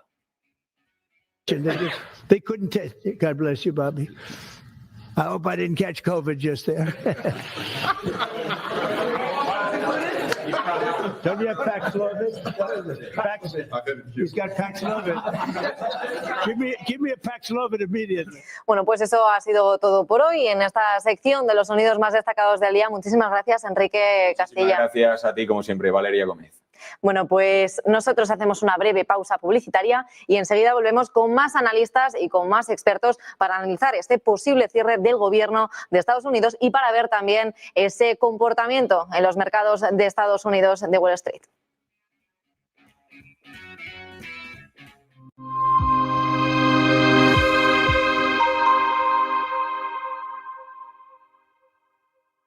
Mírale, esperando a que pase el próximo trend. Pues qué penita, que ya pasó. Muévete a la velocidad del mercado. Entra en la era de la información con Informa, líder en información empresarial. Tenemos la información de 600 millones de empresas en todo el mundo. Descúbrelo en informa.es.